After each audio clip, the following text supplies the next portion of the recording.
Big business had become even bigger. Large corporations were making a great deal of money. However, most of the workers were not getting rich. Many workers were working in unhealthy places for little pay. Children as young as 5 or 6 toiled in factories and mines across the country, earning only a fraction of their adult counterparts' wages. The American was forced to work 12-hour days and 7 days a week to make a basic living. Those who were poor and/or immigrants often faced extremely unsafe working conditions, with insufficient access to fresh air, sanitary facilities, and breaks. As manufacturing increasingly supplanted agriculture as the wealth of the nation, labor unions grew more prominent and began to organize strikes and rallies to protest poor conditions and try to compel employers to renegotiate hours and pay. Many of these events turned violent during this period, including the Haymarket Riot of 1886. The Haymarket Riot of 1886, a deadly confrontation between police and protesters, erupted at Chicago's Haymarket Square. A labor strike was in progress at the McCormick's Farm Equipment Works, and the police and Pinkerton security guards had shot several workers. A public demonstration had been called to protest police violence. Suddenly a bomb exploded, followed by pandemonium and an exchange of gunfire. More than 100 were injured. 11 people were killed, including 7 police officers. The strikes weren't the only thing that attempted to open the politicians' eyes to the negligence. Many of the reformers were writers. These writers were termed muckrakers. Muckrakers stirred public action with their writings. For example, they wrote of the evils of child labor in mills, factories, and mines. The muckrakers also wrote about the problems consumers were faced with. A prominent book, The Jungle, was published in 1906 by Upton Sinclair, the most stirring of the writings. The Jungle, a story of the meatpacking industry, told of the very different conditions in the meatpacking plant. The public was shocked to learn of the unsanitary methods used to bring meat products to market and were made aware of business neglect towards consumers. What is your novel, The Jungle, about? Well, there were people in the government who knew that this was going on. The meatpacking industries just wanted to run their business however they pleased. And personally, I find it appalling that laborers were forced to work 18 hours with no breaks. And this book embodies that very disgust. The combinations of capitals have the power to falsify inspections and to throw away all books when private investigators came to inspect their facilities. It was reaching out for control of other interests such as the railroads and the trolley cars and other franchises. But nobody had any remedy to suggest, and my book clearly shows this. My novel's attack on capitalism is to show that socialism is the answer.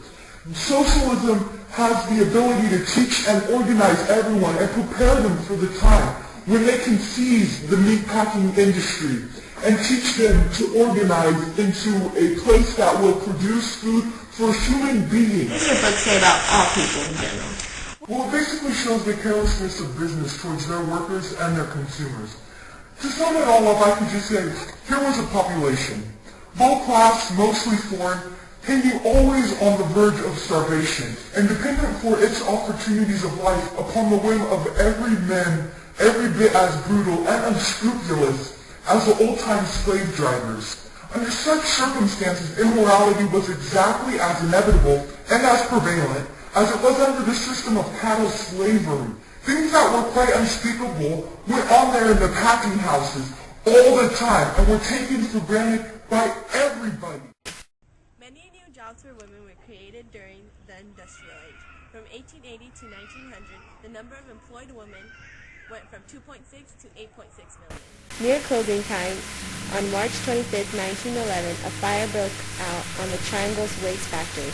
Within 18 minutes, about 146 women were dead. These highlights the inhumane working conditions to which laborers were subjected. So it was yesterday, March 26, 1911, around 4:40 p.m. Us workers were trying to get our belongings together so we could go home. But suddenly a fire started in a dustbin, and it was said that a cigarette started the fire. And it didn't help that there were papers, newspapers, and shirts everywhere, which caused the fire to spread even faster. And it is also believed that the employers Max Blank and Isaac Harris, they locked the doors on us, so some of us couldn't escape, but I luckily did.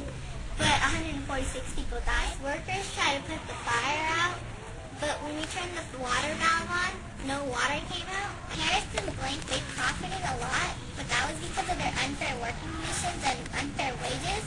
It was mostly us women and immigrants who were working there in this ash building. Every week there was 6 days we would work, and it would be for really long hours and not many breaks. The conditions of this factory were really poor. It was very unsanitary. Congress had passed some laws to control businesses, such as the Sherman Antitrust Act in 1890. The Sherman Antitrust Act was made to prohibit trusts and reduce competition in the marketplace. Roosevelt's government was able to break up Rockefeller's oil trust and also pass laws to control the railroads. In 1914, the Clayton Antitrust Act was made to make it easier to break up big trusts into smaller companies. One of the greatest achievements of the progressives was when the 16th Amendment was passed in 1913. This gave Congress the power to place a graduated tax on the money people earned. In 1906, the Pure Food and Drug Law was passed. It protected people from unsafe foods and medicines. Later, Congress passed the Meat Inspection Act after hearing about Upton Sinclair's book, The Jungle. In 1913, the Federal Reserve Act set up the banking systems that we still have today. In the early 20th century, supporters of women's suffrage organized petitions, marches, and hunger strikes. In 1912, the Progressive Party officially became in favor of women's suffrage. Carrie Chapman Catt became an important leader who helped convince Congress to pass the 19th Amendment, which became part of the Constitution in 1920. Factory work was very dangerous, and it was difficult, if not impossible, to hold factory owners responsible for debts and injuries.